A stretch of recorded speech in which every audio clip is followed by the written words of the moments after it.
Então, boa noite a todos, sejam bem-vindos aqui ao nosso quarto dia do workshop Indústria 4.0 e World Skills. Hoje o tema abordado vai ser sobre eficiência energética, né? A gente vai falar desse tema juntamente com o professor Lucas Hermeto, né?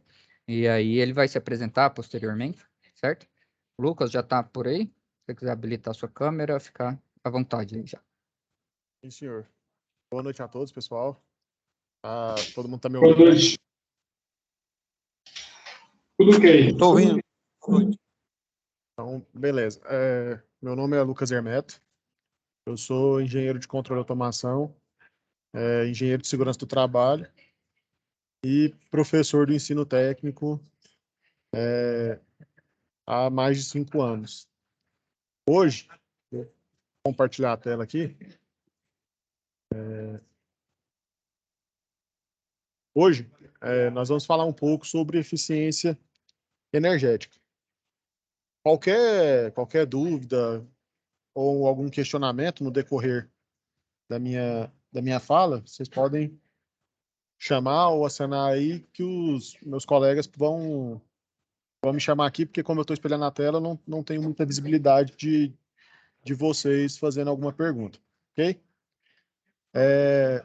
Antes já de falar, direcionar o tema, a eficiência energética, gente, nessa palestra que eu vou dar para vocês hoje, ela vai estar um pouco direcionada pensando na parte de elétrica. Mas os conceitos e a ideia, a essência de eficiência energética, ela pode ser trabalhada em praticamente todas as áreas da indústria, tanto na elétrica, quanto na automação, quanto na mecânica automotiva. Então, a essência de eficiência energética, nós vamos poder trabalhar com ela em qualquer área de manufatura, da indústria, em casa também a gente pode utilizar esses conceitos para trabalhar a eficiência energética em casa e assim obter frutos com relação a isso, tá?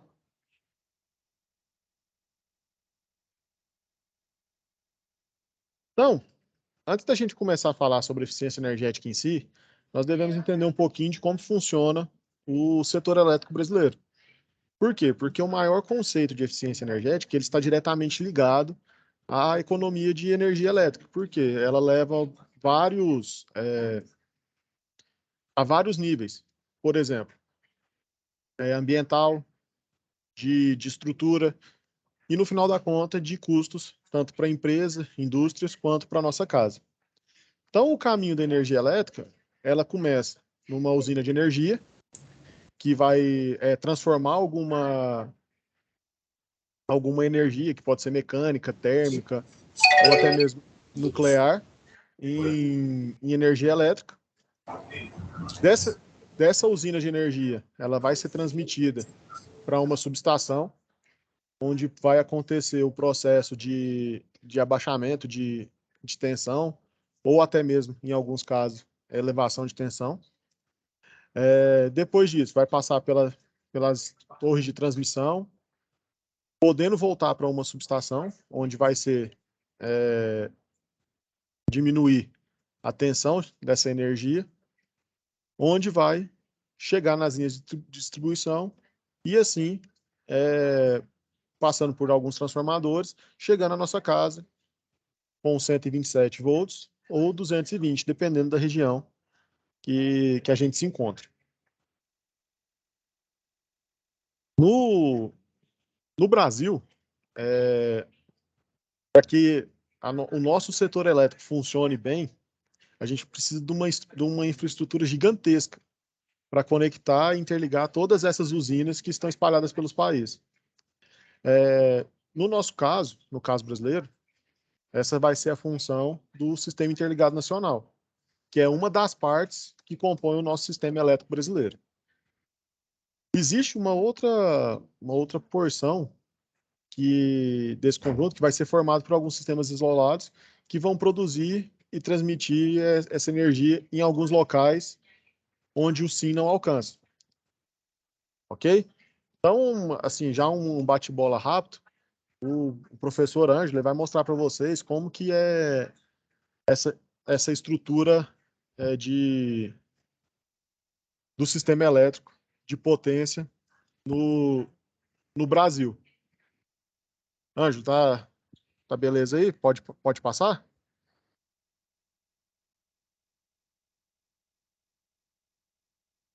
Ângelo? Oi, tô por aqui. Eu tava atendendo o telefone. Se puder continuar mais uns minutinhos aí, que eu vou atender outra demanda rapidinho, aí eu retorno para mostrar o mapa, pode ser? Não, beleza. Eu continuo aqui e daqui a hora que você puder voltar, a gente mostra para os Beleza. colegas. Então, então, pessoal, o Brasil vai dispõe, na verdade, de um sistema gerador com uma capacidade instalada de mais de 150 gigawatts, onde dessa carga, desse sistema, grande parte é de predominância elétrica, hidrelétrica, né? Onde o movimento da água vai gerar energia elétrica para a gente. Então, esse é no Brasil, as hidrelétricas, elas são os maiores geradores de energia para a população. Voltei aqui. Já quer mostrar? Sim, eu vou assumir o controle aqui e mostrar o. Então, eu vou parar de É, compartilhar aqui e depois eu volto. beleza. Vocês estão vendo minha tela, pessoal?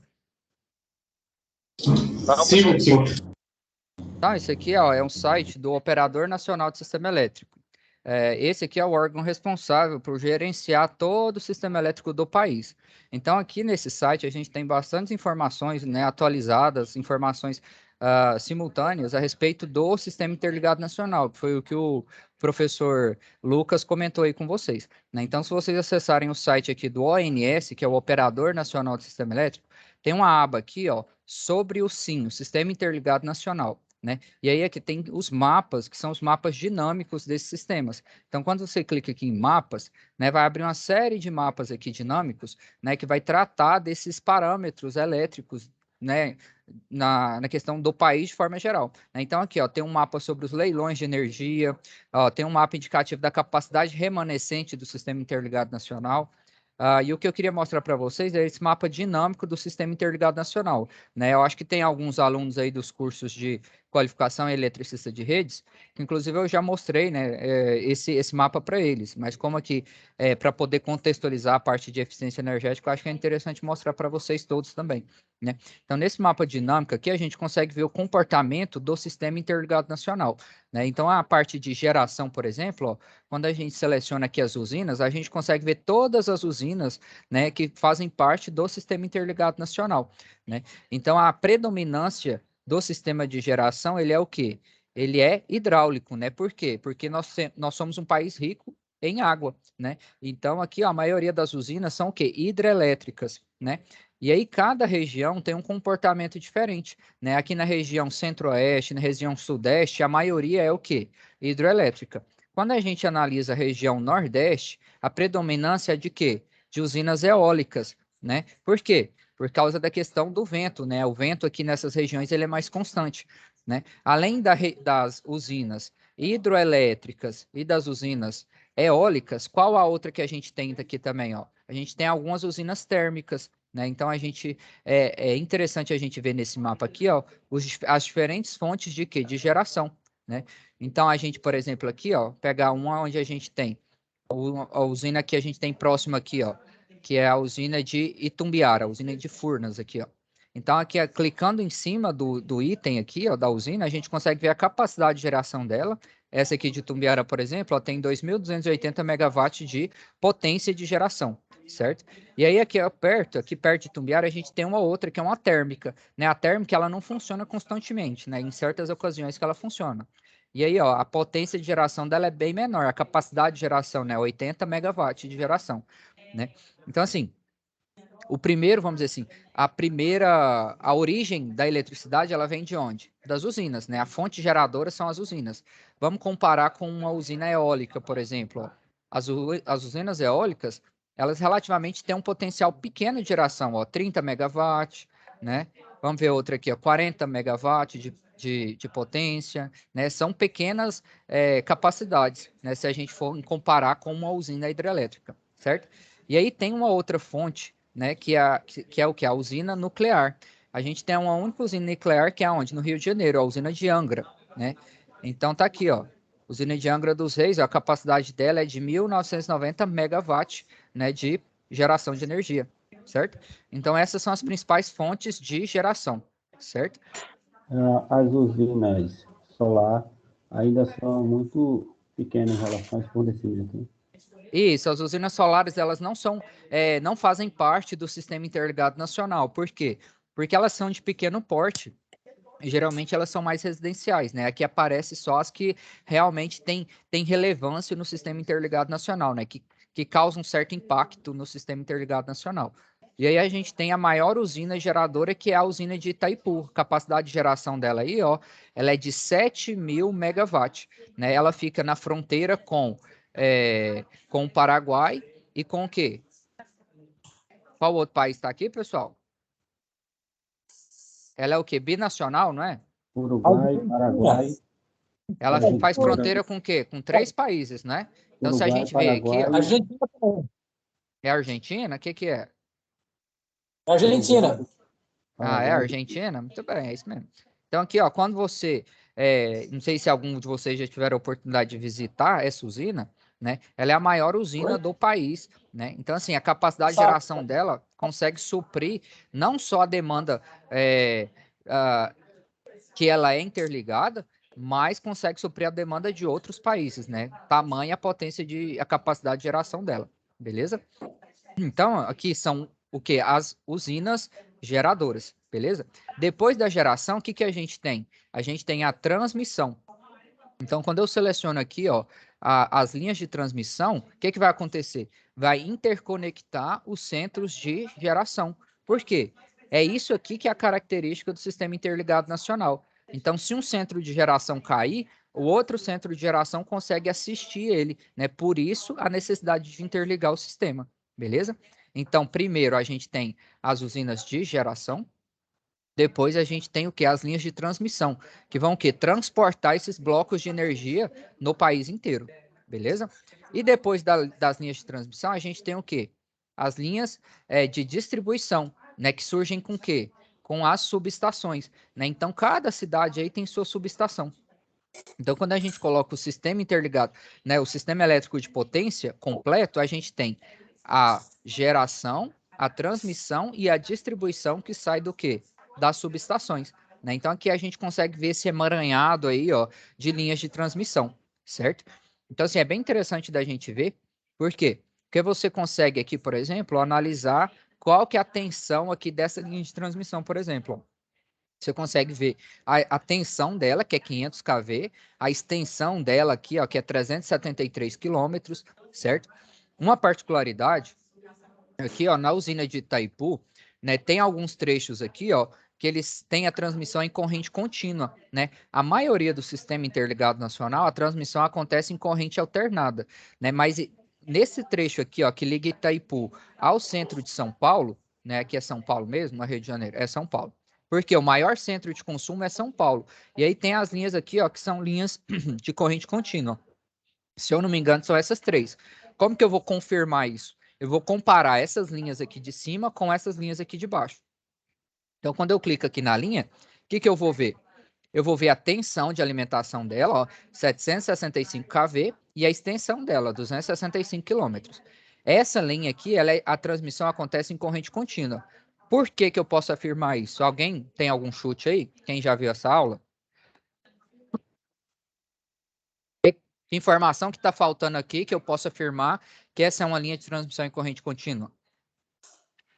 Porque não tem separação para vias paralelas? Não. A cor da linha. Não passa A cor. estação. Não. É porque, pessoal, essa aqui ó, não tem informação de quê? De frequência, né? Em corrente contínua, a gente não tem frequência. Já em corrente alternada, a gente tem frequência de oscilação, né? Então, a diferença é essa, ó. As linhas de transmissão em corrente alternada, elas operam em uma determinada frequência. No caso, essa aqui é uma frequência de 50 Hz. As linhas de transmissão em corrente contínua não têm frequência. Por quê? Ela é monopolar. Só vai um fio para poder transmitir a energia, né, de Itaipu lá para o centro de São Paulo. No caso aqui são 3 linhas, só que elas são monopolares, né? Então, tem essa particularidade aí. Beleza? Então, ó, linha de transmissão em corrente contínua não tem frequência. Por quê? Ela é contínua. Já a linha de transmissão em corrente alternada tem o quê? Tem a frequência específica, né? Essa aqui é de 50 Hz, só que a gente tem linhas, a maioria são o quê? De 60 Hz, né? Essa linha aqui também, ó, é uma linha de transmissão em corrente contínua, por quê?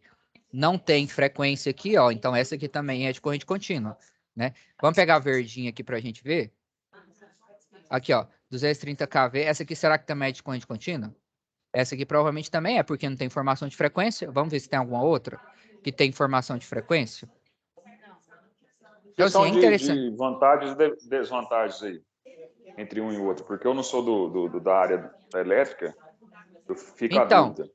a questão da transmissão em corrente contínua, ela vai levar em consideração a questão da extensão da linha. São várias as análises feitas, né? Mas a questão da extensão da linha, né? Por exemplo, essas linhas aqui de baixo, ó, comparando essas duas aqui. Então, essa linha aqui de baixo, ela é a transmissão em corrente contínua. A extensão dela é de 265 quilômetros de extensão, certo? Para essa extensão aqui, né, para esse comprimento, né, de linha de transmissão, foi interessante, economicamente, fazer a transmissão em corrente contínua. Só que, pessoal, se vocês puderem desabilitar o áudio aí, por favor, pessoal da equipe aí puder me ajudar também. Então, para esse trecho aqui, para essa extensão, foi mais interessante fazer transmissão em corrente contínua pela questão do valor, né? Então, qual que é a característica da transmissão em corrente contínua? Há necessidade de você fazer o quê? A conversão. Então, a energia ela é gerada em corrente alternada. Então, aqui na subestação da saída da usina é feito o quê? A conversão de corrente alternada para corrente contínua. Então, esse processo de conversão de corrente alternada para corrente contínua, que usa os retificadores, é um processo que encarece, né, essa questão, essa tecnologia, vamos dizer assim, né? Mas como a linha ela é muito extensa, aí é mais interessante, certo? Então é analisado a extensão da linha, né, o comprimento, né, que vai ser transmitido, e a necessidade de se utilizar, vamos dizer assim, a questão dos conversores, né? Para a linha mais curtas, não é tão interessante fazer essa transmissão em corrente contínua. Tem a ver com o comprimento, né? Com a extensão da linha. Basicamente, essa é a principal característica. Porque a transmissão em corrente contínua ela é mais cara. Beleza? E aí tem outra característica também, pessoal. Que são sistemas o quê? Isolados, né? Você pode ver aqui, ó, que a região norte, ela quase não é conectada ao quê? Ao sistema interligado nacional, porque a predominância na região norte são dos chamados o quê? Sistemas isolados, né? Então a maioria aqui, ó, da região norte, a predominância é desses sistemas, são sistemas de geração própria, né? Por quê? Porque a característica, né, dessa região é o quê? De comunidades ribeirinhas, né? Por isso que eles não são conectados ao sistema interligado nacional. E tem um sistema isolado aqui, ó. Qual que é esse aqui? Alguém arrisca um palpite? Tá lá no meio do oceano? Hã? Fernando de Noronha. Fernando de Noronha, muito bem. É um sistema isolado, ele não está conectado ao sistema interligado nacional, beleza? E aí tem os centros que fazem o quê? A administração desse emaranhado todo, que é o quê? É o operador nacional do sistema. Tem 4 unidades aí no país, ó. Uma em Brasília, uma no Rio de Janeiro, uma em Florianópolis e a outra em Recife, né? Vocês, enquanto técnicos em eletrotécnica, técnica em automação, eletricista de redes, né? Vocês podem trabalhar no operador nacional do sistema. Por quê? Porque eles trabalham tanto com a operação quanto com a manutenção, né? O gerenciamento do quê? Do sistema interligado nacional, que é composto pela geração, pela transmissão e pela distribuição, né? No caso, a distribuição aí, ela vem depois das subestações. Beleza, pessoal? Professor, o senhor está comentando aí, né? A gente vimos essa aula. Eu sou um amazonense, trabalho aqui na região Amazônia, Norte, né? Que o senhor está falando. Sim, sim. E esse é o nosso sistema, justamente isolados. As usinas Exatamente. são todas isoladas. 62 usinas no município do Amazonas, todas isoladas. Exatamente. Qual que é sua cidade aí, só para a gente ver qual que é o sistema de geração mais próximo? O Maitá. O Maitá? Será que a gente É. acha aqui? Deixa eu ver. Não, eu não vou encontrar, porque é muita cidade, provavelmente eu não vou achar aqui. Deixa eu ver o Maitá. Não, Fica aí perto de Porto Velho aí, ó. perto de Porto Velho? É isso? Candeias. Porto Velho. Aqui, achei, ó, o Maitá. Pronto, é isso aí, ó. O sistema isolado que atende aí a sua demanda, é isso. Mas é isso, mesmo. pessoal. É interessante ter, ter pessoas aqui, né, de diferentes lugares por causa disso, né? Porque todos nós estamos, de certa forma, interconectados aí devido ao quê? À eletricidade, né? E o tema de eficiência energética vem muito a calhar com isso aqui, por quê? Porque a gente precisa aproveitar do que desse sistema aqui, ó, de forma mais proveitosa, né? E aí entra a questão da eficiência energética, né, da correção de fator de potência, que nosso amigo Lucas aí vai continuar comentando. Beleza? Espero que eu possa ter contribuído aí com alguma informação nova. Como que é o nome do site mesmo aí, que ele entrou aí? Ou se você puder mandar o link do site em algum grupo que a gente tiver. O nome do site aqui, pessoal?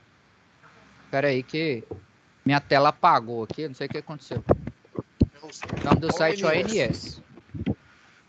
Isso. ONS. ONS, deixa eu já salvar aqui.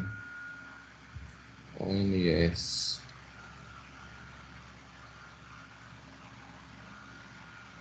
Professor Ângelo, pode compartilhar minha tela aqui? Pode ficar à vontade. Minha tela apagou aqui. Beleza. Voltando aqui, pessoal. Então, depois que a gente entende como o sistema elétrico funciona, nós devemos também entender como que os consumidores são divididos no nosso sistema elétrico. Então, os consumidores, eles são divididos em dois grupos maiores, né? Onde esses são os grupos livres e os grupos cativos. Qual que é a diferença entre eles?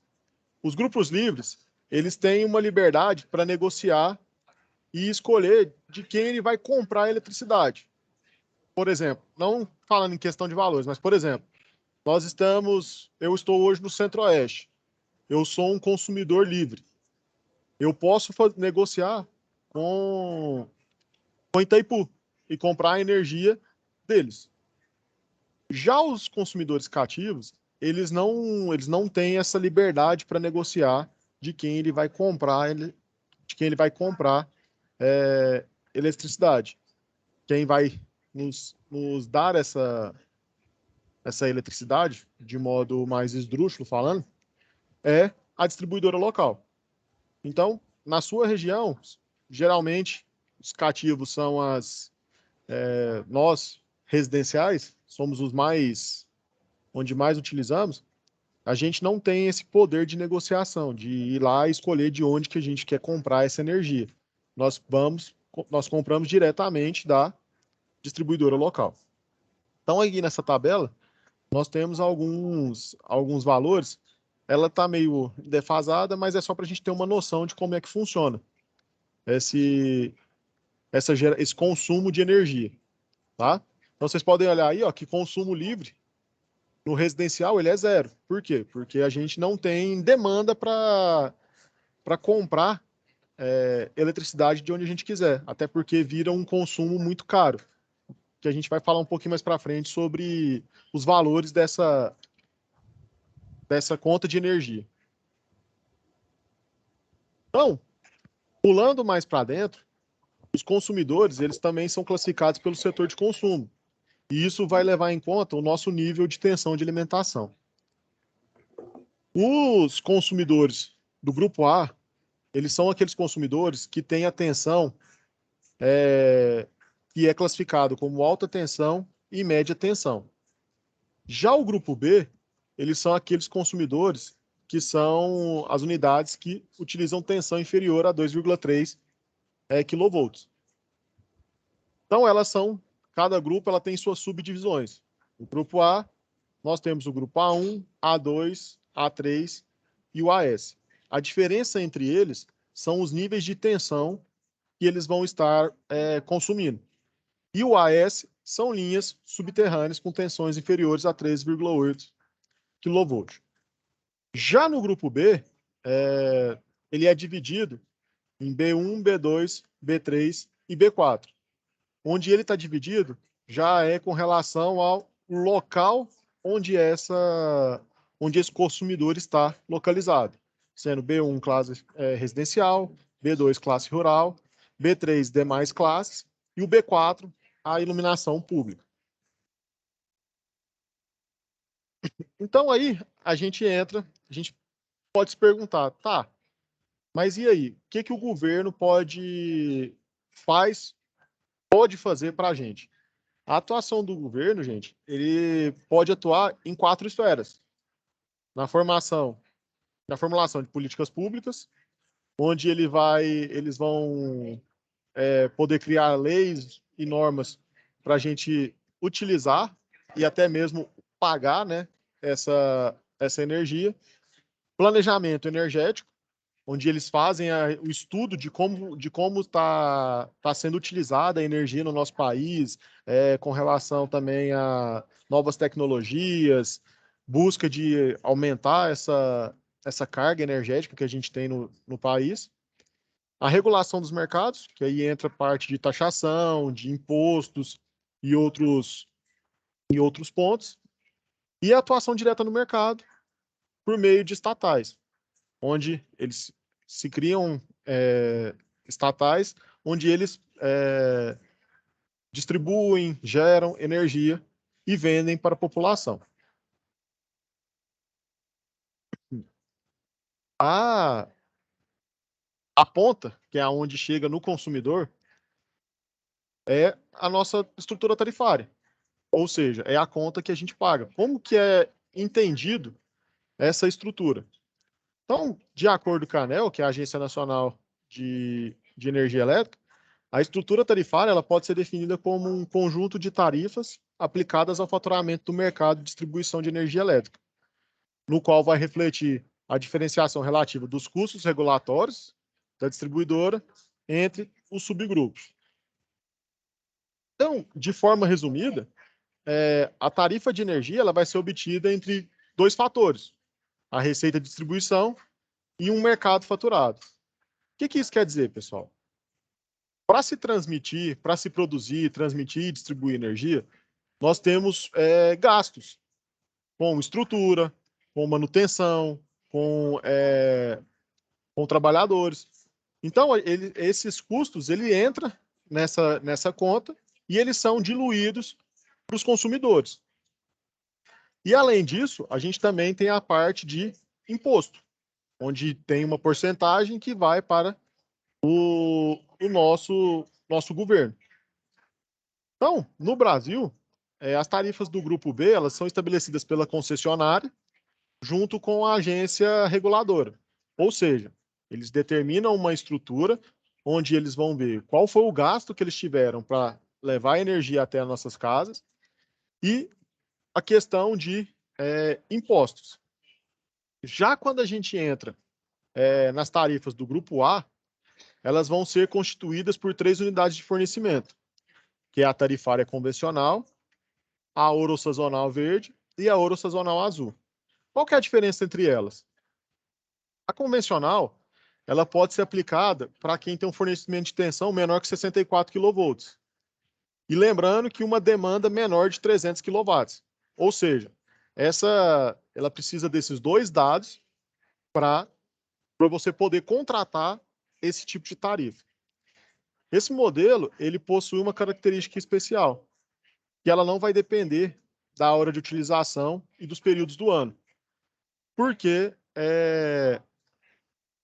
ela é meio que taxada já. Quando você contrata ela, eles já vão taxar o valor que você irá pagar pela demanda contratada. O que seria, para qual tipo de empresa, ela seria atrativa? Ela seria atrativa para aquelas empresas que funcionam em horário comercial. Mas aí vocês podem me perguntar, professor, e por que ela tem essa característica especial? Porque as outras duas, tanto a ouro sazonal verde quanto a azul, elas possuem um valor de tarifa diferenciado por o dia, pelo horário do dia, quer dizer, que chama na ponta e fora da ponta, e por época do ano, que é o seco e o úmido. Isso ele pode aumentar ou diminuir a tarifa de consumo. Então, o que isso quer dizer, pessoal? Na ponta, é aquele horário determinado também pela norma que a energia ela é mais consumida, ou seja, ela fica mais cara para ser distribuída para mais pessoas. É aquele conceito de oferta e demanda. Se muita gente quer aquele produto, o preço dele vai ficar mais caro. Já com relação à época do ano, é porque, como o professor Ângelo havia mostrado para vocês, nós temos de geração a maior parte dela por hidrelétricas. E no período de seca, os nossos rios eles também diminuem o nível de água. Então, com isso, eles diminuem a quantidade de energia que pode ser gerada nas hidrelétricas. Ou seja, entra também no ponto de oferta e demanda. O produto ficou mais escasso, então, se a procura continuar a mesma, ele vai subir de preço. Professor, só não tentando interromper aqui, mas no caso, o senhor está querendo dizer aí que no caso é tipo inverno e verão, né? Tipo, no verão a energia tem a tendência de ficar mais cara pela quentura e tal. É esse tipo que o senhor está falando? São as épocas do ano relacionadas à chuva. Quando a gente está num período chuvoso, a energia ela geralmente vai ser mais barata. Quando a gente está no tempo mais seco, onde não tem chuvas, ela vai ser um pouco mais cara. Para nós, consumidores residenciais, é aquela brincadeirinha da tarifa vermelha. Onde a tarifa vermelha ela é quando as nossas hidrelétricas elas estão passando por uma situação onde não tem a capacidade completa para geração de energia e eles são obrigados a utilizar as termoelétricas. E as termoelétricas elas têm um custo maior e assim para manter a mesma estrutura de consumo do brasileiro. Por isso que para nós residenciais ela é dividida em verde, amarelo e vermelho. Isso está relacionado com a produção de energia elétrica nas hidrelétricas. Ok? Por que o senhor falou brincadeirinha? Pode perguntar. Edgar, minha Eu fui dúvida numa- O termo aí, brincadeirinha. Espera aí, um de cada vez, porque tá dando... Pode falar. Esse aumento Ô, professor. das tarifas na cor azul, vermelho e tal, mesmo que a gente consuma menos de 300 kW. Espera aí, o seu áudio está muito baixo, eu não tô te entendendo. Não tá dando para ouvir. Puder repetir, por favor? eu posso falar, Edgar? Pode falar, Ed. Então, professor, assim, o que eu estava observando também, nosso país, como é muito grande, eu sou do Rio Grande do Sul, tá? Nossa época chuvosa aqui, ele até é de mais ou menos de maio, vai até agora, finalzinho de setembro, comecinho de outubro, tá? Aí depois começa a secar e não tá chovendo muito. Aí o lado oposto, que é lá norte, Rio Grande do Norte, aquela região, chove bastante. Então, pra gente que eu tenho interesse de trabalhar nisso, né? Como a gente consegue analisar esse custo de regiões, né? Tem épocas chuvosas, tem épocas que não. Como a gente conseguiria analisar isso? Você vai analisar por região. É por isso que quando o colega falou sobre estação do ano, eu reafirmei que a gente é período chuvoso e período de seca. Por quê? Porque como a gente vive num país que ele é continental, a gente vai ter essas diferenças de padrão em determinadas regiões. Tem região, por exemplo, lá no norte, nordeste, que lá o tempo maior é o tempo seco. Então isso pode impactar em valores de tarifa para lá, na demanda para lá. Mas geralmente esse impacto é quando essa estrutura é um pouco mais generalizada. Por exemplo, aí no sul, Você falou qual que é a época mesmo? É de maio? Isso, mais ou menos de maio até o finalzinho de setembro, começa outubro. Aí Pois é, começa se para.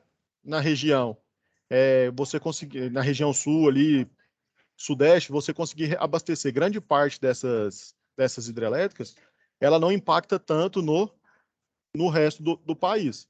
Agora, o que a gente tem que olhar é a quantidade de geração total. Quando, por exemplo, aqui na região centro-oeste, quando começa aquele período de seca e começa a impactar muito nas nossas hidrelétricas, já começa a criar um padrão para a tarifa aumentar. Por quê? Porque aí a gente necessita de outros tipos de geração. Então, aí você pode olhar geralmente é olhado pela região e pela demanda que essa região está ofertando essa energia. Então, por isso que tem que fazer um estudo mais a fundo com relação à região. Beleza? E que ia comentar que aqui no Rio Grande do Sul, onde eu moro, né, Porto Alegre, próximo, aqui é a CE Equatorial. A gente paga 81 centavos o quilowatt-hora. Eu acredito que a Amazonas, os estados, seja muito maior, né, esse preço. Então, por mais que a gente está em bandeira verde, o preço não bate, fica muito mais caro em alguns lugares, né? Mas é justamente pelo custo da transmissão. Exatamente. Por que isso acontece? Porque dependendo da localidade, as pessoas elas podem estar recebendo a energia que foi gerada aí. Então imagina o valor para se transportar a energia do sul aqui para o centro-oeste, para o nordeste. Então esse valor de distância, né, da transmissão, da distribuição, ela também é contado. Então quanto mais longe da geração da energia, ela vai ficando cada vez mais cara. Porque aí você consome material, você consome funcionário. Então, isso vai aumentando. Quanto mais longe da geração, vai aumentando o valor tarifário dessa energia. A estrutura ouro-sazonal azul, ela vai ser para consumidores dos subgrupos de alta tensão, A1, A2 ou A3.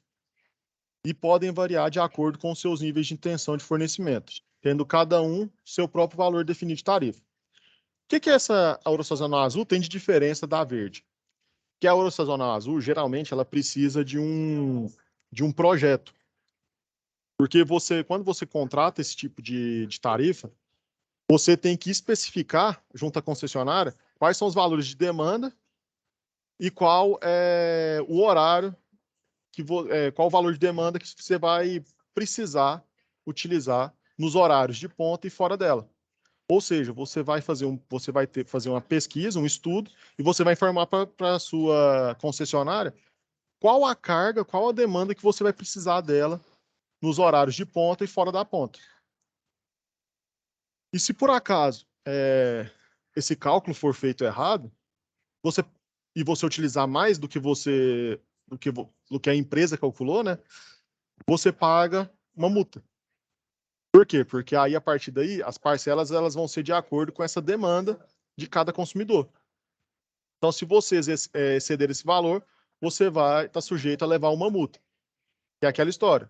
A concessionária, ela garante aquela demanda para você. Se você busca mais do que aquilo, ela não está preparada para aquilo. Então, aí ela vai te cobrar uma multa, porque você não avisou que precisaria daquela demanda.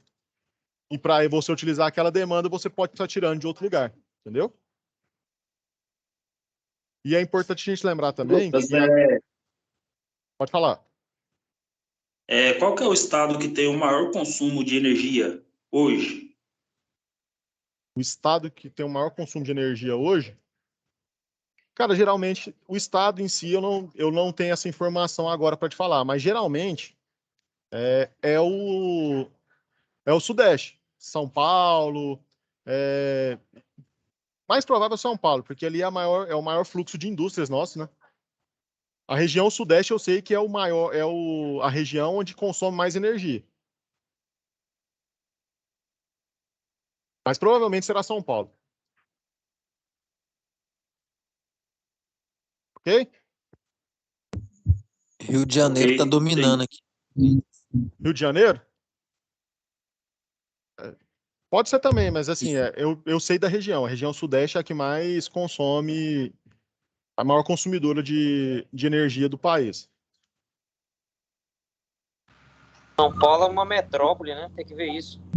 Não, mas eu falo o estado de São Paulo inteiro, né? Porque lá Sim. possui a maior carga de indústrias do nosso país no sistema integrado, né? Porque aí a gente tem outras também, por exemplo, lá na Zona Franca de Manaus, e, se eu não me engano, tem uma no Nordeste também.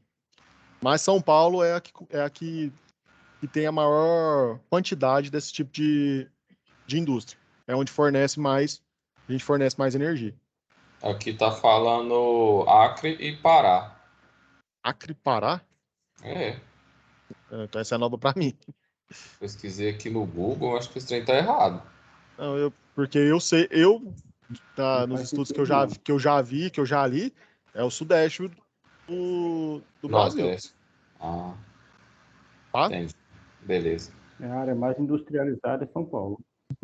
A área mais lá é os maiores, tem os grandes polos industriais, né? Inclusive um dos mais conhecidos, tirando o de Manaus, é o ABC Paulista, né?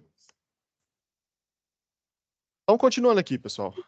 A gente entendendo como funciona o sistema elétrico brasileiro, com que cada área consome de energia e como funciona mais por cima a tarifa, porque a tarifa também a gente ela é calculada, ela tem toda uma questão de cálculo tarifário. Nós entramos na eficiência energética. Primeiramente, a palavra eficiência, ela tem por característica ser a virtude ou característica, né, de ser competente, produtivo e de conseguir o melhor rendimento com o mínimo de erros ou dispêndios. Então, o que isso quer dizer, pessoal? É aquilo, você alcançar a máxima produção com o menor gasto. Então, eficiência energética, ela consiste na forma com que desempenhamos uma atividade utilizando uma quantidade de energia mínima. Eu pus um videozinho aqui, só que ele fala um pouquinho sobre os benefícios da eficiência energética.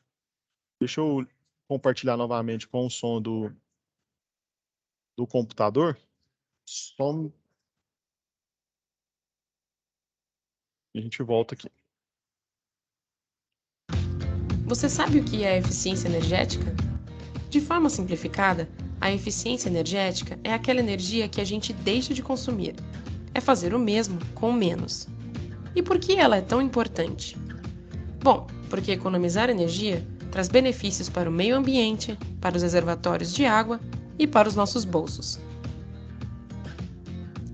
Mais do que simplesmente uma energia que deixa de nascer, a eficiência energética é considerada um recurso energético, assim como a energia hidráulica, a solar ou a eólica. Um exemplo. Vamos imaginar que a cidade A cresceu e aumentou a sua população. Depois de fazer um estudo, chegou-se à conclusão de que a hidrelétrica que atende o local vai precisar gerar 1,5 gigawatt-hora por mês de eletricidade, sendo que antes era necessário produzir apenas 1 gigawatt-hora. Como a usina não tem capacidade para aumentar a sua produção, a cidade teria duas opções: investir em outra usina de geração de energia, como a solar ou até... Desculpa, pessoal. Você sabe o que é eficiência energética? Investir em outra usina de geração de energia, como a solar ou a termoelétrica, para complementar sua produção para atender a demanda da cidade, ou promover ações de eficiência energética, investindo em novas tecnologias e incentivando e conscientizando a população. Com a economia de energia, seria possível atender a nova demanda da cidade com os mesmos 1 gigawatt-hora. Nesse caso, a eficiência energética foi utilizada no lugar de outro recurso, atendendo a demanda adicional da população. Podemos dizer que os recursos que abastecem a cidade, então, são a energia hidráulica e a eficiência energética. Além disso, evitar que mais energia seja produzida ajuda a diminuir os danos ao meio ambiente. No processo de geração de energia, pode ocorrer a emissão de gases de efeito estufa, que são liberados na atmosfera quando uma usina termoelétrica é acionada, por exemplo. Esses gases aumentam a temperatura média do planeta, e isso já está causando impactos ambientais extremos, como o aumento de furacões, chuvas, secas severas, aumento do nível do mar, entre outros. Em estudos recentes, a Agência Internacional de Energia mostrou que a eficiência energética tem um papel fundamental para minimizar os efeitos das mudanças climáticas. Outro ponto positivo de economizar energia é que, se não é preciso aumentar a produção das hidrelétricas, a água que fica nos reservatórios dessas usinas vai ser poupada, podendo ficar armazenada para ser utilizada depois ou até para ser utilizada para o abastecimento da população, se for necessário. E olha só, existem 3 maneiras de fazer eficiência energética. Primeira, gerar energia de forma eficiente, ou seja, sermos capazes de gerar mais eletricidade ou combustível com a mesma quantidade de recurso energético, que pode ser a água, o gás natural, petróleo, o sol ou o vento. O segundo é transportar energia de um lugar para outro de forma mais eficiente, perdendo menos eletricidade ou combustível no caminho entre a usina e nós, consumidores. E o terceiro é consumir essa energia de forma mais eficiente, seja através de eletrodomésticos, lâmpadas ou fogões que consomem menos energia para cumprir exatamente a mesma função. Nós, consumidores, temos o poder de decisão sobre a forma como vamos utilizar a energia. No caso da energia elétrica, nós podemos observar as etiquetas de eficiência energética, por exemplo, na hora de comprar um equipamento como uma geladeira, um fogão ou um ar-condicionado. Com certeza você já deve ter visto elas por aí. A Etiqueta Nacional de Conservação de Energia, também conhecida como ENSE. Ela classifica os equipamentos em categorias, de acordo com a quantidade de energia que eles utilizam para realizar as suas funções. Assim você consegue comparar quais equipamentos consomem mais ou menos eletricidade. Utilizar chuveiros elétricos com múltiplas posições de temperatura também é uma forma de economizar energia. Afinal, você pode escolher a temperatura mais agradável sem precisar deixar naquela super quente que chega a queimar a pele e que exige mais eletricidade. E se você é responsável por uma empresa, uma indústria ou uma instituição, também pode promover medidas de eficiência energética no seu ambiente de trabalho, adotando novas tecnologias e promovendo a conscientização. Afinal, um dos maiores instrumentos para praticarmos ações de eficiência energética é a informação. Então, espalhe essa ideia.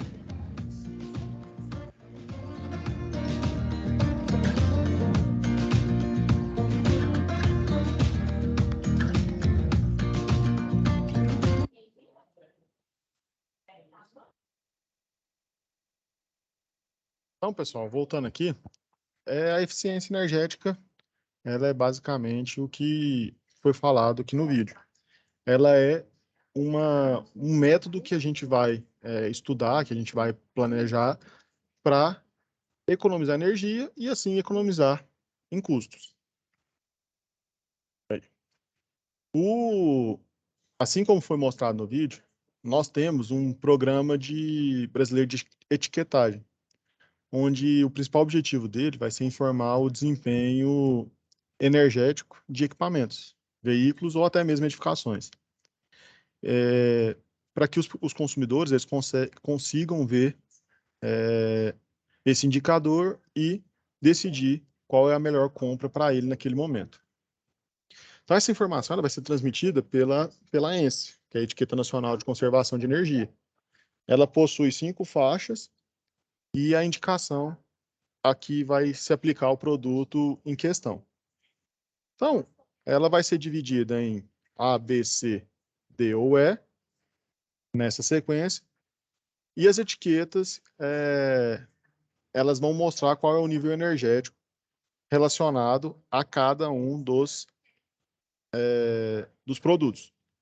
Lembrando que nos veículos leves, ela vai contemplar o desempenho energético na cidade e na estrada, e uma avaliação energética geral do veículo.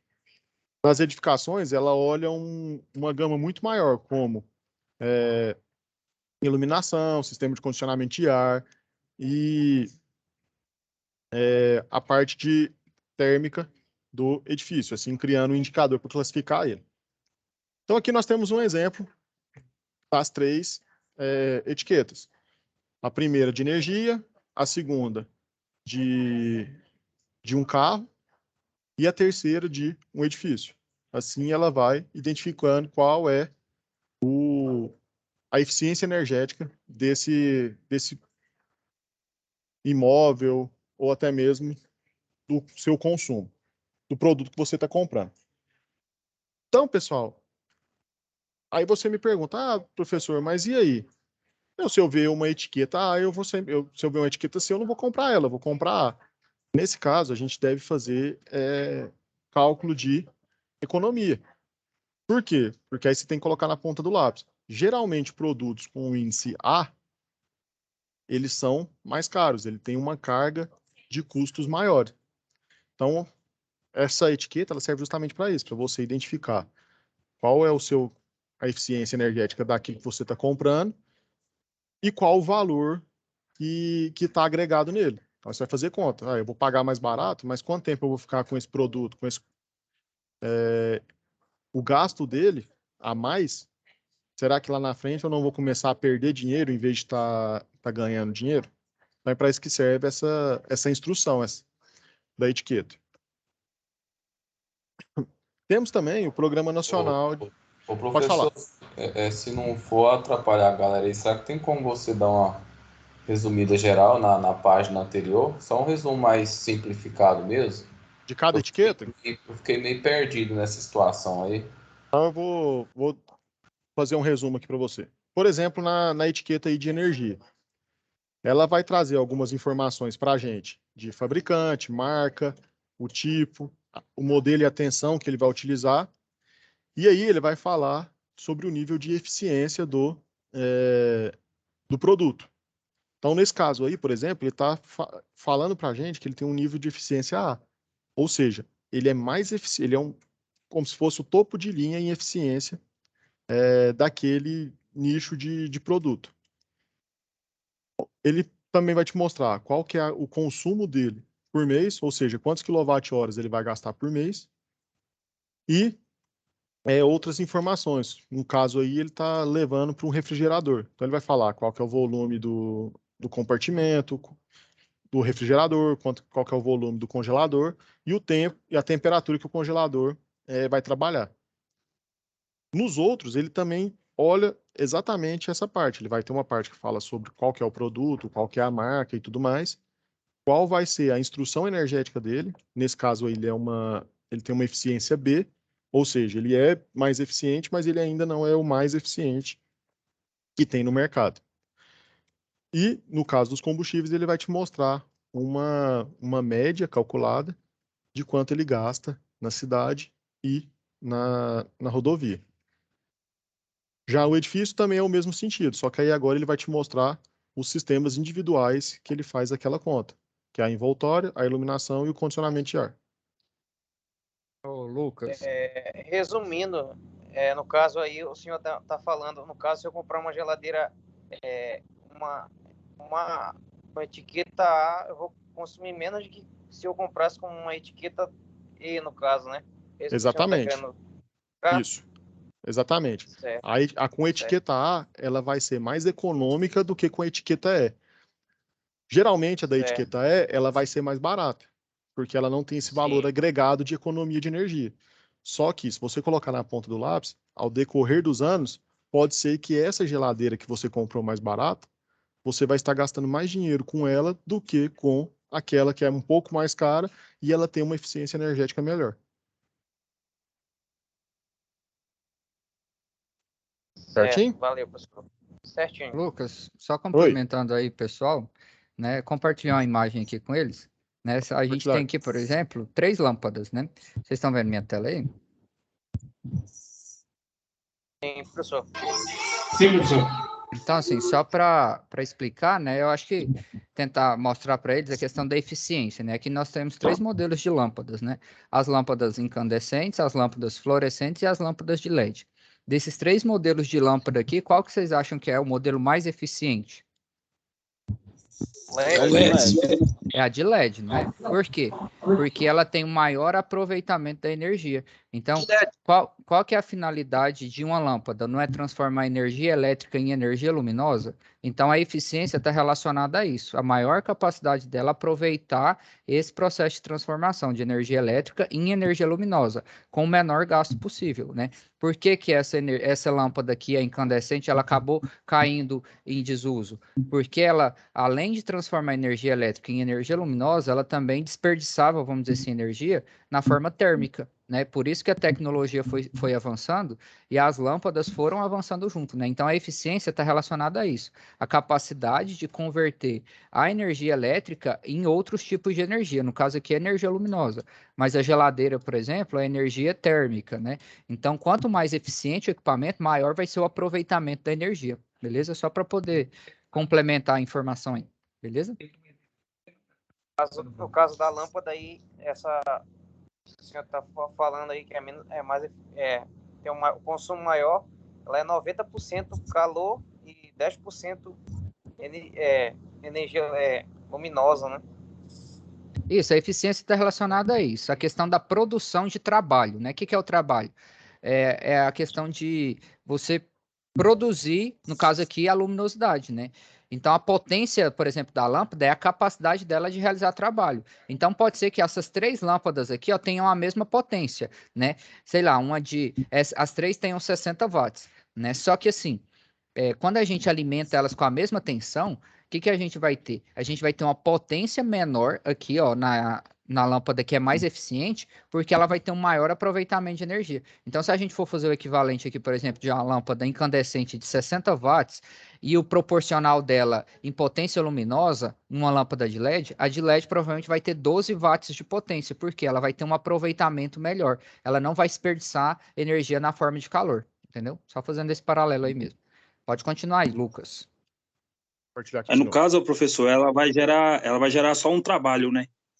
Que seria a luminosidade. Sim. Exatamente.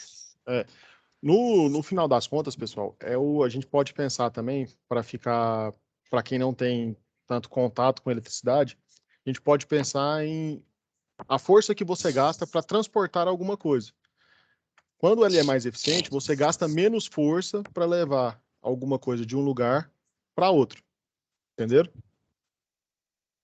Tipo, a pessoa que tem uma pessoa mais forte, ela carrega uma caixa de um lugar para o outro, ela gasta menos energia do que uma pessoa mais magra que não está acostumada com aquele tipo de esforço. Mais ou menos essa é a ideia.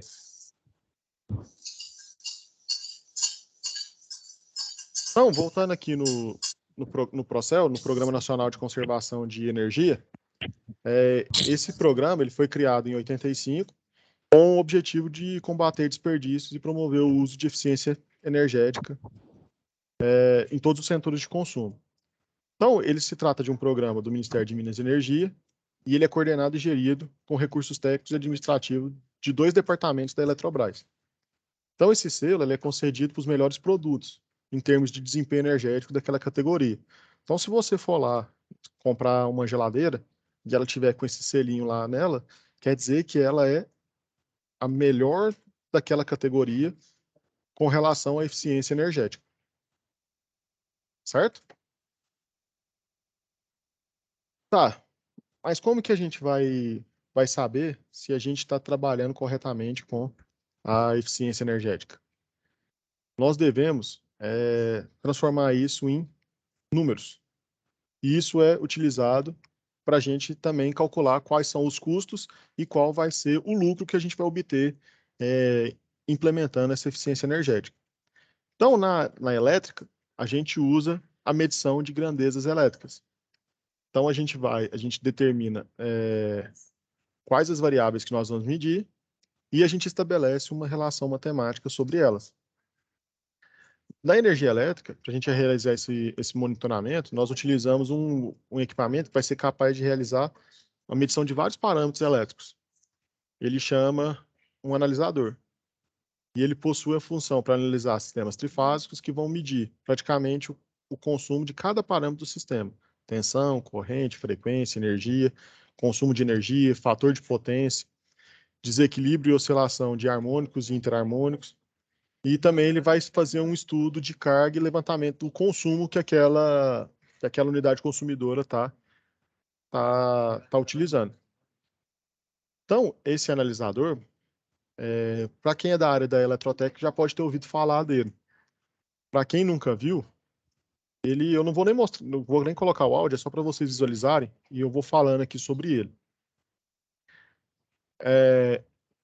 Esse aqui é meio que só um unboxing de um analisador, eu vou chegar mais aqui para frente, ele nada mais é do que um equipamento de medição, onde ele vai retornar todas aquelas grandezas que eu havia falado, para a gente conseguir mensurar e calcular como a gente vai fazer a nossa eficiência energética, ou até mesmo se está acontecendo a eficiência energética, porque a gente vai entender quais parâmetros a gente vai melhorar e se isso gerou essa eficiência, se a gente está consumindo menos energia para fazer o mesmo trabalho. Então aqui, vou chegar mais para frente aqui para mostrar ele. Esse aqui é o analisador. Ele tem uma capacidade, nesse caso aqui, boa de precisão, e ele tem várias funcionalidades. Então, ele vai passar para a gente todo um relatório de como a gente deve utilizar essa energia e fazer os cálculos de eficiência energética. Tá, pessoal? Então, é só para mostrar ele mesmo, como é que ele é, para a gente não entrar muito a fundo nele. Então, obtendo esses valores, a gente começa a entrar na parte de diagnóstico dessa eficiência. Então, o objetivo dele é determinar quais as condições atuais da instalação, identificar os problemas e buscar possíveis soluções, tendo em base, lógico, o consumo de energia. Nós temos 3 tipos de medidas que a gente vai utilizar para economizar energia. A primeira, a de custo zero, onde a gente não vai haver necessidade de investimento. O que seria isso? Sanções administrativas. Por exemplo, pessoal, saiu da sala, desliga a luz. Quando a gente for, por exemplo, em algumas empresas menores, quando vocês forem utilizar alguma coisa que utiliza motor, já faz todo o serviço logo, para não ficar ligando e desligando esse motor. Nas nossas casas, ferro de passar roupa, já passa tudo de uma vez, não fica ligando e desligando o ferro. Isso são ações que diminuem o nosso custo o nosso gasto de energia, né, nosso consumo, e a gente não precisa gastar nada com isso. É só a mudança dos nossos hábitos para iniciar a utilização de eficiência energética. A economia de baixo custo, ela vai necessitar de um pequeno investimento para começar a fazer eficiência energética. O que seria isso? O exemplo que o professor Ângelo mostrou para vocês. A troca de lâmpadas é um exemplo de economia de baixo custo. Você trocar uma lâmpada hoje fluorescente por uma de LED, você já vai diminuir o consumo de energia para fazer aquela mesma atividade. Então, você vai injetar um pouco de dinheiro, mas coisas de fácil implementação. Já a economia de médio e alto custo, a gente utiliza situações mais complexas. Aí é toda a troca de equipamentos de fábrica, troca de motores, utilização de sistemas de automação para os alunos da área da automação aí, você investir em automação para analisar essas máquinas e também fazer elas economizarem energia. Então, isso demanda um custo maior, porque aí a gente precisa de projeto, a gente precisa de comprar equipamento. Então, nós temos esses três tipos de medidas que a gente toma para se fazer a eficiência energética. E essas etapas, para se fazer essas medidas, nós temos que realizar algumas etapas, como visitar a instalação, ter uma visão de como que a instalação funciona, para a gente planejar a estratégia para coletar esses dados. A coleta de dados, a gente vai obter os valores que estão acontecendo em loco, e ao mesmo tempo, a gente já pode mensurar possíveis melhorias de eficiência energética. E tratar esses dados, que é colocar em projeto aquilo que a gente acha necessário para efetivamente ter uma eficiência energética naquele ambiente que a gente está trabalhando. Então, pessoal, na eficiência energética nós podemos ter algumas ações. Essas daqui eu falo sobre elas porque eu acho elas mais importantes para a gente buscar eficiência energética um pouco mais efetiva. Não quer dizer que na sequência que eu estou falando aqui, elas vão ser do mais caro para o mais barato, não. Eu nem pensei em investimento. Eu estou pensando somente na ação. Então, a primeira delas é a modernização de equipamentos. É a utilização de melhorias dos equipamentos para a gente pegar a nossa empresa ter uma melhor eficiência energética. Então, é troca de lâmpadas, automação e desligamento de linha de produção, troca até de equipamentos e outras funcionalidades desses equipamentos. O segundo é reduzir o excedente de energia reativa. Aqui entra aqueles famosos, a análise e troca de equipamentos relacionados ao fator de potência. Coloquei aqui um exemplo de uma solução que pode ser a instalação de bancos de capacitores. Mas não quer dizer que essa é a única solução que vai existir para a nossa empresa. A gente também pode trabalhar outras medidas para arrumar esse fator de potência, utilizando até mesmo a ação anterior, que é a troca de equipamento. Certo? Conquistar a certificação de eficiência energética. Assim como nós temos outras certificações de eficiência, nós temos a ISO 50001, que ela assegura que empresas e indústrias elas seguem padrões de exigência para manter eficiência energética em suas operações. Então, elas promovem gestão de energia eficiente e garante o uso racional daqueles recursos. Após a implementação dessa ISO, pessoal, a gente tem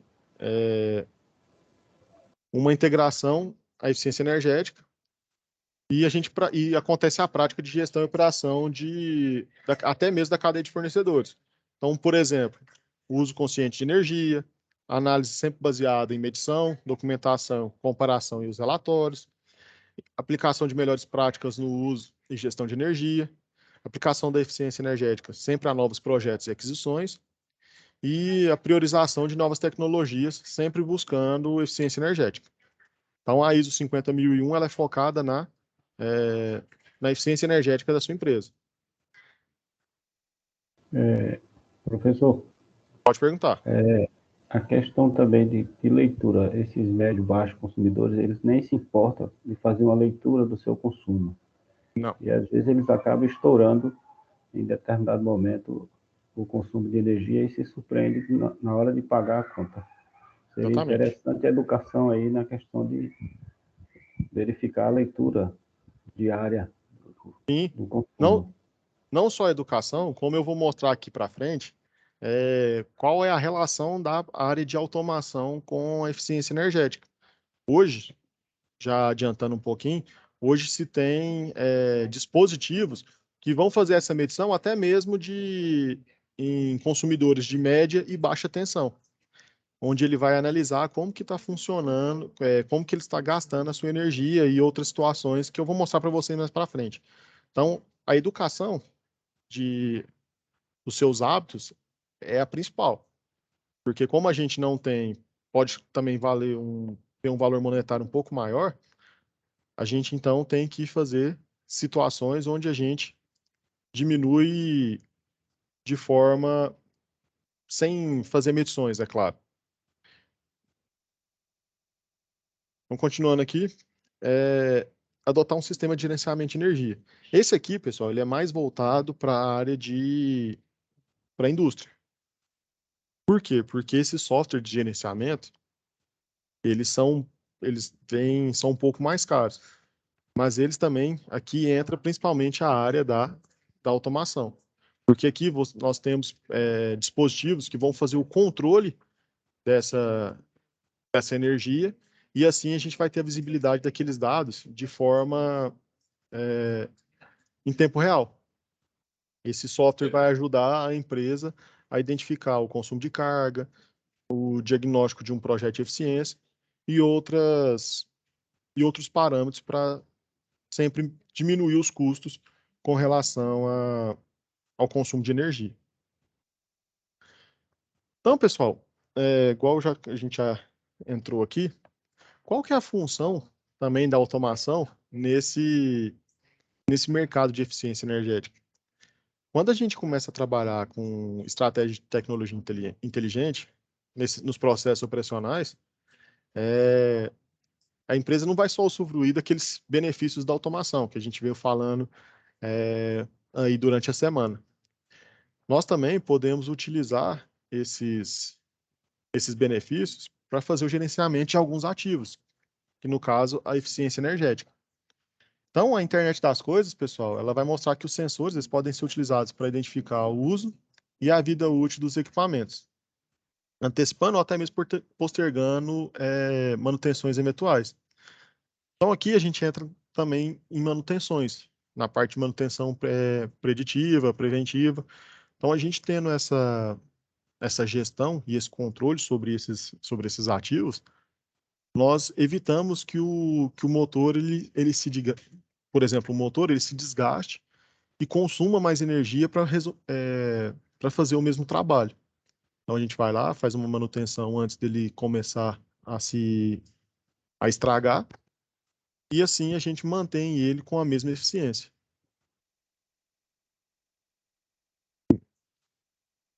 E a automação ela já é ligada à redução de custos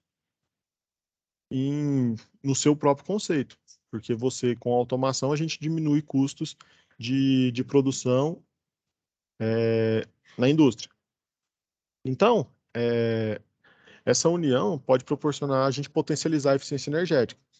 Então, alguns exemplos aí, acionamento e desligamento de máquinas em horários pré-estabelecidos, controle de temperatura de ambientes, controle de iluminação, controle de consumo de gás, eletricidade e água, uso inteligente de sistemas e equipamentos, fornecimento de utilidades no estabelecimento como água quente, água gelada e energia auxiliar, e entre alguns outros aspectos que vão otimizar a nossa gestão de forma sustentável, eficaz e inovadora. Então aqui, pessoal, um exemplo prático é a gente pensar numa câmera frigorífica. Ele é falando um pouco, bem por cima mesmo, se a gente for pensar no termostato, ele vai ser um dispositivo que vai manter o sistema de refrigeração ligado somente quando a temperatura ficar no que foi programado. Se esse termostato não existisse, pessoal, mesmo sendo bem superficial, a câmara ela ia ficar ligada o tempo inteiro, gelando aquilo, gastando energia sem necessidade e chegando a temperaturas que a gente não também gastaria à toa. Então, a utilização do termostato, que é um dispositivo de automação bem simples, bem esdrúxulo, ele já causa uma eficiência energética pensando nessa câmara frigorífica.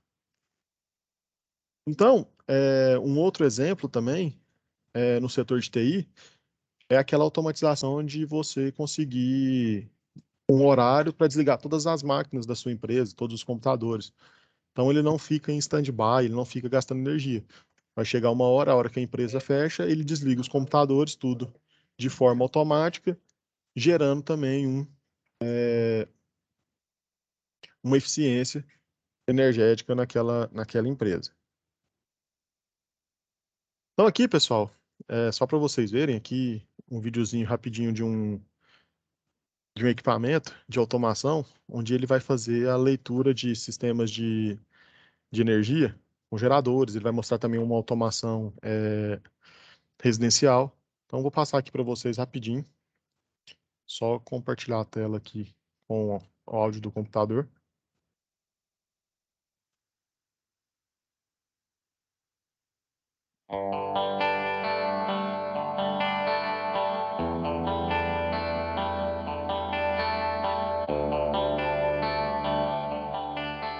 Automação predial.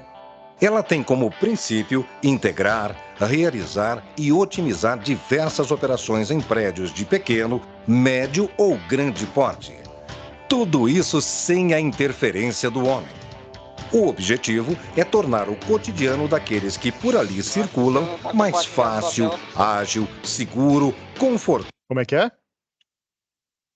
O senhor não está compartilhando sua tela. Não, e assim. Ah, sim, Lucas, tá tudo ok aqui. professor. E tá normal. Integrar, realizar e otimizar diversas operações em prédios de pequeno, médio ou grande porte. Tudo isso sem a interferência do homem. O objetivo é tornar o cotidiano daqueles que por ali circulam mais fácil, ágil, seguro, confortável e, acima de tudo, garantir a economia e o consumo eficiente de energia. Para acessar o painel de controle localmente ou pela internet é muito simples. Digite o seu usuário e senha nos respectivos campos. Logo após, clique em Acessar. Você terá à sua disposição um conjunto de conteúdos distribuídos de forma amigável e intuitiva, o que permitirá encontrar qualquer informação desejada com muita facilidade. Destinados a elevar a qualidade do ar, a eficiência e a eficácia da climatização, os sistemas oferecidos pela Brava Automação trabalham para que os parâmetros sejam atendidos de acordo com cada necessidade e aplicação, seja para o conforto térmico ou melhoria dos processos operacionais. Você poderá visualizar a localização de cada um dos climatizadores distribuídos pelo pavimento escolhido e a temperatura referente. Caso seja necessário, poderá acessar um climatizador específico e ver de forma detalhada todas as informações térmicas do ambiente. O monitoramento da central de água gelada permite que você saiba em tempo real e de forma detalhada todas as informações operacionais. Ambientes fechados e críticos devem permanecer com monitoramento e controle constantes. Em caso de alteração da temperatura ou outros parâmetros previamente definidos, um alarme é disparado para medidas corretivas. Através de dispositivos integrados, é possível realizar o monitoramento e controle de bombas para aplicações diversas. As instalações automatizadas permitem o funcionamento otimizado da estrutura, garantem o uso inteligente da energia por meio de mecanismos de medição e integração com grupos geradores.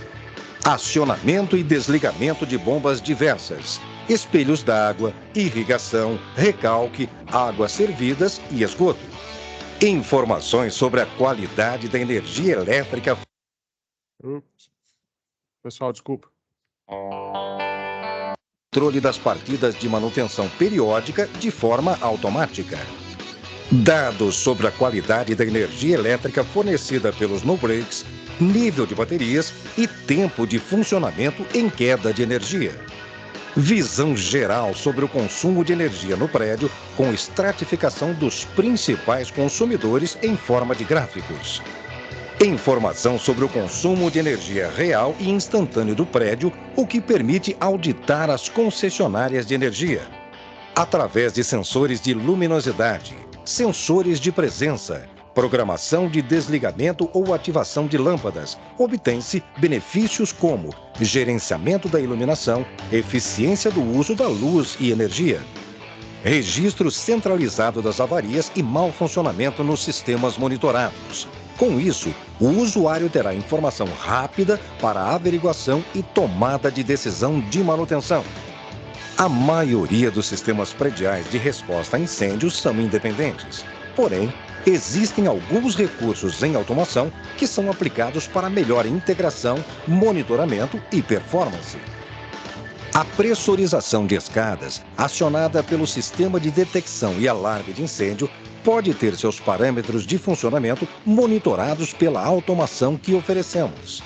O sistema de hidrantes e sprinklers pode ter suas bombas e válvulas de fluxo monitoradas, alertando sobre possíveis falhas de operação. A integração com sistemas de detecção de fumaça e temperatura informa o local exato onde ocorreu a presença de fumaça ou alta temperatura. Isso permite a injeção do ar exterior limpo e a exaustão da fumaça no local do sinistro, criando com isso corredores de fuga. A integração dos sistemas que compõem a engenharia anti-incêndio proporcionam um alto nível de segurança à vida dos ocupantes do edifício. Orientada por parâmetros internacionais, a Brava Automação se fundamenta pela gestão eficiente de todos os ambientes dos empreendimentos. Utiliza as melhores tecnologias, equipamentos e processos operacionais.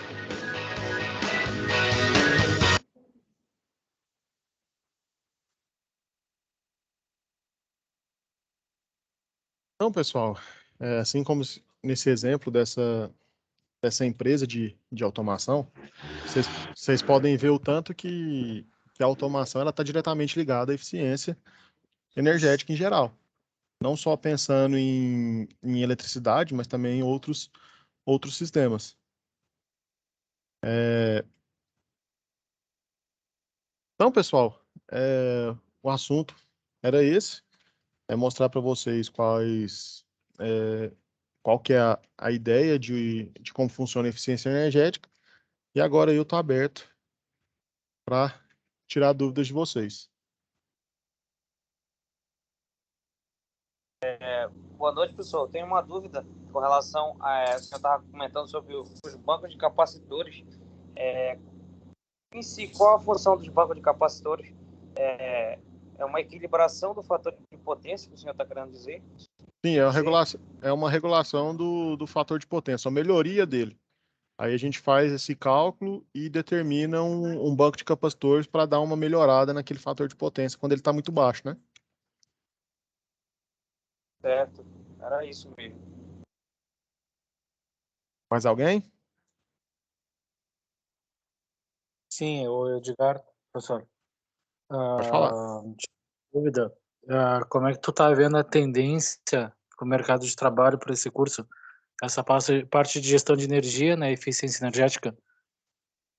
Mas bem inflamado, porque se você tiver toda a empresa hoje, a parte de eficiência energética, ela tá diretamente ligada à parte de custo.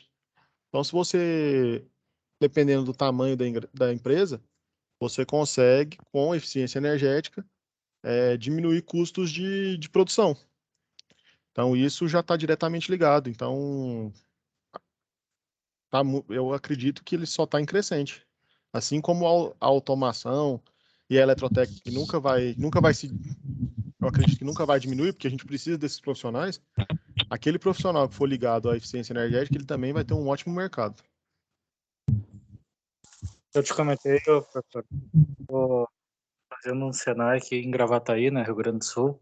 Estou no segundo semestre, tá?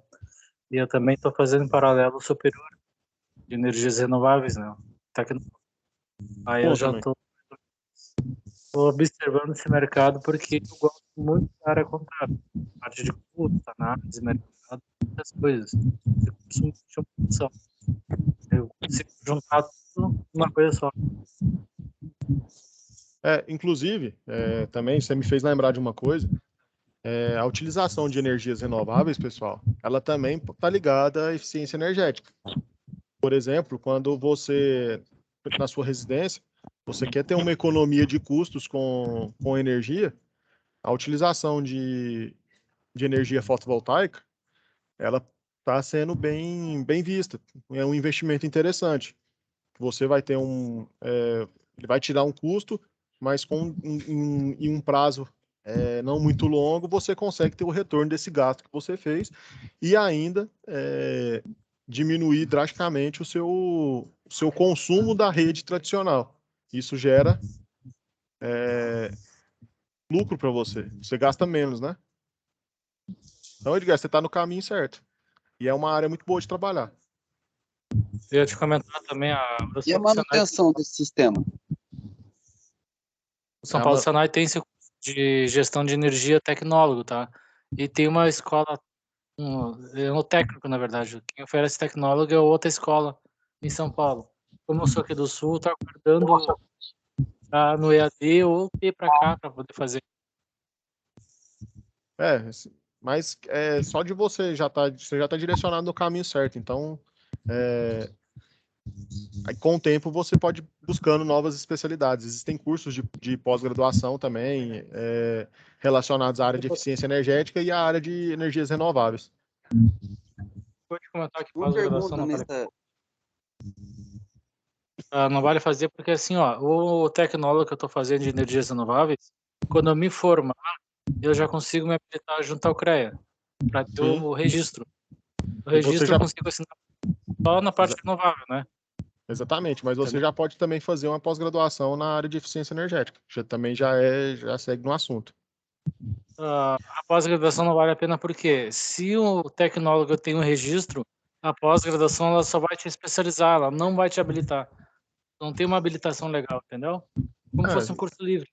Então, o melhor para você seria, depois de terminar o tecnólogo, buscar uma engenharia. Leva muito tempo. O tecnólogo ajuda mais. Mas eu tô pensando ainda, eu vou esperar uns 2 anos pra me formar primeiro. Mas valeu, professor. Desculpa de incomodar. Não, não tem problema não.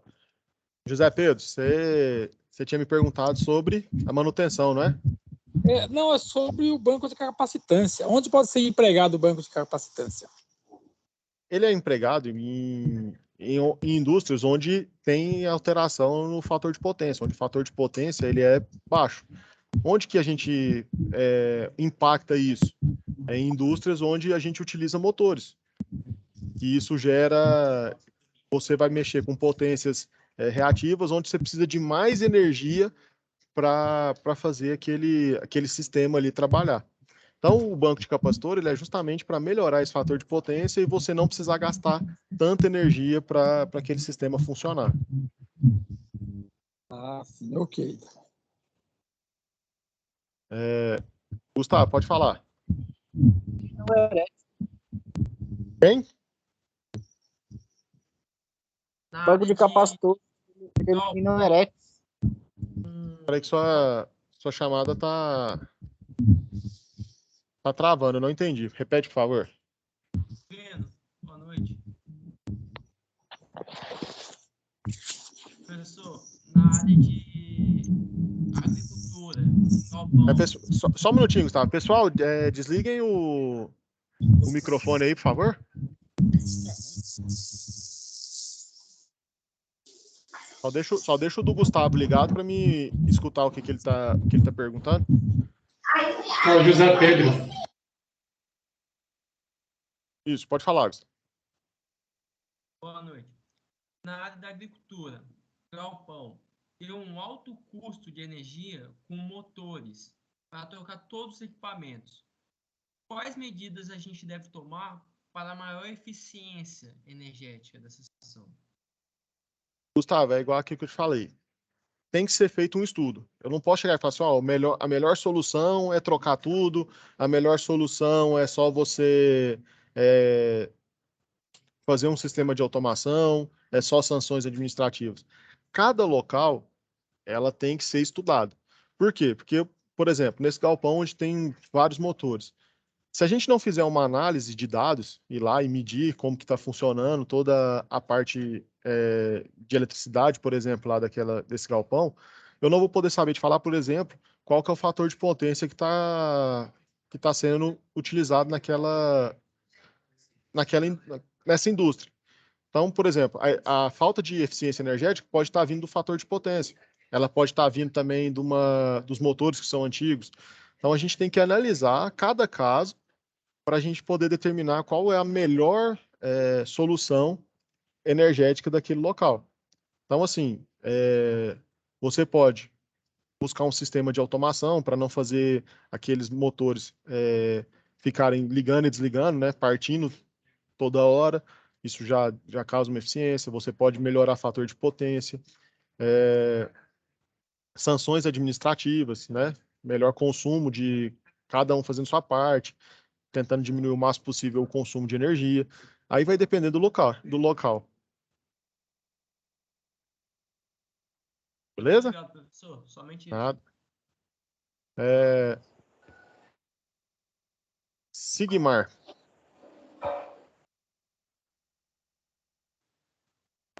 Opa, eu. Pode perguntar. Só sobre as placas voltaicas. Sim. Minha dúvida é o seguinte: é um investimento, né? Vai te dar retorno, mas e quando esse sistema te der uma manutenção, tudo que você economizou pode não ser gasto em manutenção? Não, se você fizer as manutenções de maneira correta, nos tempos determinados, com especialistas da área, você vai ter um custo para fazer essa manutenção, mas eu não acredito que vai ser o custo de uma vida inteira de economia de dinheiro. Porque, assim, alguns sistemas fotovoltaicos, eles estipulam que o retorno financeiro, ele é geralmente ali em até 5 anos, eles falam que você já teve o retorno que você investiu. Se fizer tudo certinho, a limpeza dos painéis, a manutenção dos sistemas de controle e de transformação de energia, esse sistema fotovoltaico, ele dura mais de 10 anos. Então, se não cair nenhum raio, né? Mas aí tem o sistema de proteção de raios, que foi igual o nosso colega ontem deu a palestra. A gente também tem que pensar nisso. O sistema fotovoltaico, ele tá lá, mas também tem que ter um sistema de SPDA para proteger ele. Entra na parte de manutenção dele também. Então, assim, eventos que a gente não pode programar, acontecem. Pode acontecer de um equipamento estragar, de acontecer alguma coisa externa que vai estragar aquele equipamento. Mas, em grande parte das situações, você mantendo a manutenção, a proteção daquele equipamento, ele dura muitos anos. E é retorno garantido. Porque a partir do momento que você tem ele, e ele foi bem construído e as manutenções feitas corretamente, ele vai gerar lucro. Certinho? Positivo. Wilson, você.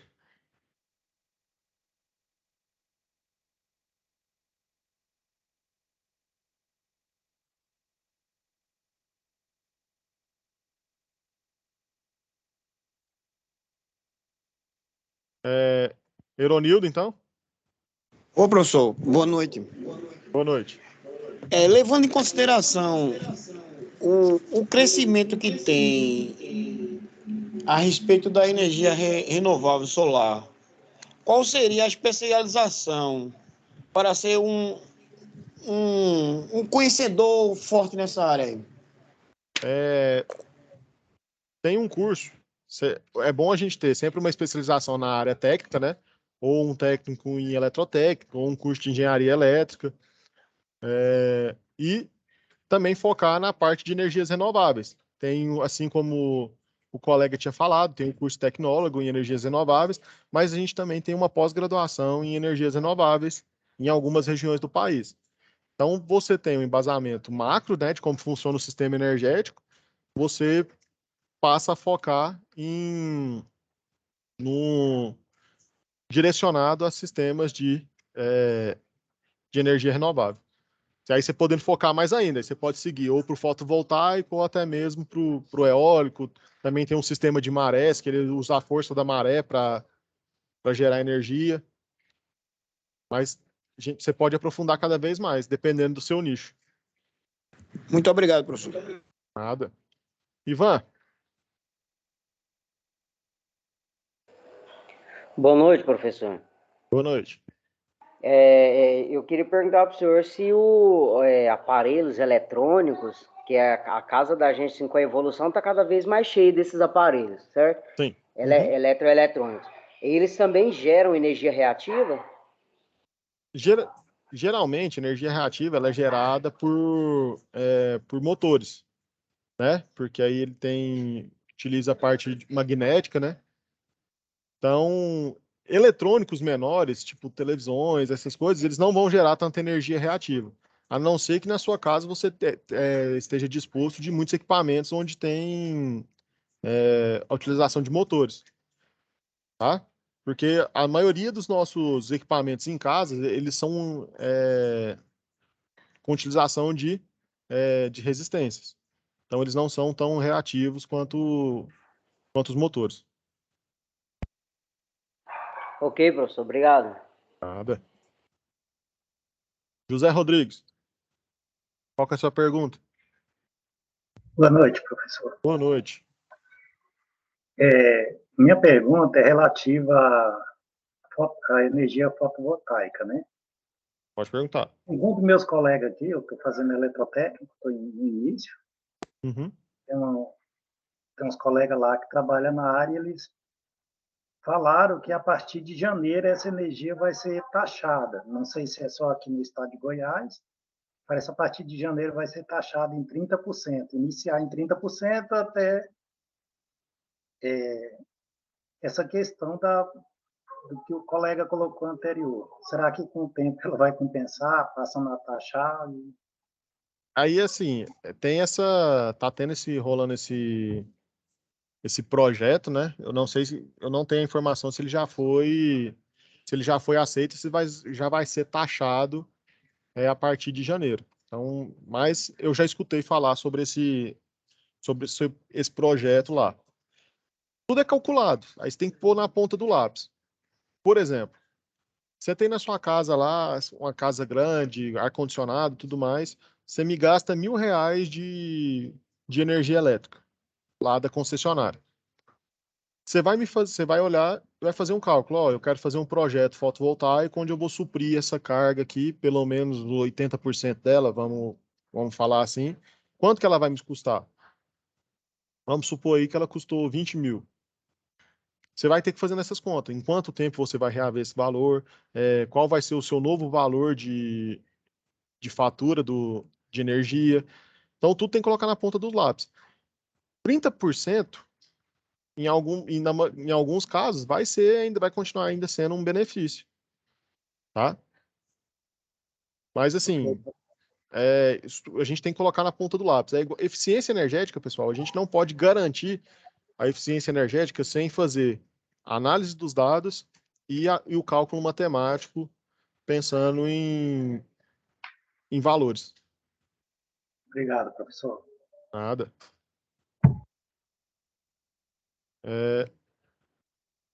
José Alexandre. Boa noite, professor. Tudo bem? Boa noite. A primeira pergunta é o seguinte: o que uma geração distribuída pode contribuir para a eficiência energética? E a segunda é que, se a gente está buscando uma eficiência energética, a gente também tem que olhar o outro lado também, a eficiência dos equipamentos. Os motores, a gente acha que já chegou no limite que eu falo de construtivo, de eficiência dos motores? Não, ainda primeiro, com relação aos motores. Não, a tecnologia sempre vai melhorando, a gente sempre vai conseguindo visualizar situações melhores para a construção de novos equipamentos. A tecnologia está aí para isso. Agora, com relação... Qual foi a outra pergunta? Geração distribuída pode contribuir para a eficiência, né? Sim, ela pode contribuir, inclusive ela já contribui, porque agora não depende mais de cada região, você consegue receber energia de qualquer lugar do país. O que isso vai gerar quando a gente pensa em eficiência energética? A eficiência energética, pessoal, a gente tem que pensar nela não na saída, a gente tem que pensar nela no final, lá, no consumidor. Porque a geração ela vai continuar fazendo. A eficiência energética ela acontece no consumo, não na geração. Então, o sistema de distribuição ele ajudou a eficiência energética porque ele aumentou a demanda, aumentou a geração para o consumidor. Aí vai depender do consumidor se ele quer ou não economizar e utilizar-se da eficiência energética. Professor, beleza? O rapaz estava comentando em relação aos motores, né? Já está havendo a criação de motores premium, né? Estava olhando esses dias no mercado, já tem os motores premium. Esses motores da WEG, antigo, que era com enrolamento ali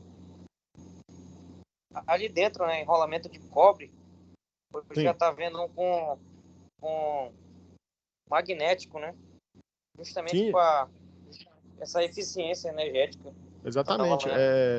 Com relação a motores, gente, de evolução de motores, a cada ciclo eles estão fazendo pesquisas para aumentar cada vez mais a eficiência desses motores. Eles têm pesquisas relacionadas às bobinas, tem pesquisas relacionadas aos rolamentos para diminuir aquele atrito, a campos magnéticos e tudo mais. Então, a evolução ela não vai parar. Sempre eles vão, com as pesquisas, eles vão alcançar níveis melhores de equipamentos. Ivan, você quer fazer outra pergunta? Sim, professor, a respeito do que o senhor acha, porque hoje em dia muitas pequenas residências, até mesmo que onde eu moro, Trindade, o pessoal hoje todo mundo tem uma placa solar em cima do telhado. O que o senhor acha sobre isso? Assim, sem projeto, sem nada, simplesmente compra pela internet e monta. Eu acho que uma hora ou outra pode acontecer alguma coisa não muito agradável. Porque se você não tem especificação técnica na hora da instalação, na hora da manutenção, você pode ter possíveis problemas. Então, assim, não é só comprar e instalar. Se você não colocar, você pode estar perdendo eficiência. A gente falando de eficiência energética, se você não tiver uma pessoa especialista na área para ir lá ver qual que é a inclinação do sol, qual que é a incidência solar na sua casa durante o dia, você gastou dinheiro à toa. Porque a placa ela não está te proporcionando a geração de energia esperada por ela. Ela já tem uma eficiência reduzida, que ela não produz 100% do que ela recolhe, porque ela transforma um pouco de energia em energia térmica. Então, se você ainda não coloca ela da maneira correta, você perde mais ainda. Então, ela gera um monte de fatores. Ele pode estar perdendo dinheiro, não tem a eficiência que ele queria. Se ele não fez uma instalação bem feita, ela pode causar transtornos para ele. Ele não vai entender de manutenção, então ela vai ficar a cada ano, a cada ciclo, ela vai perdendo ainda mais eficiência. Então, assim, principalmente com relação à parte de elétrica, pessoal, a gente precisa de um técnico para fazer o trabalho da maneira correta, porque aí depois a gente não pode reclamar, né? Não pode chamar o tio da esquina para montar um gerador fotovoltaico na sua casa. Não é simples assim. Certo? Certinho, obrigado. Nada. Juliano.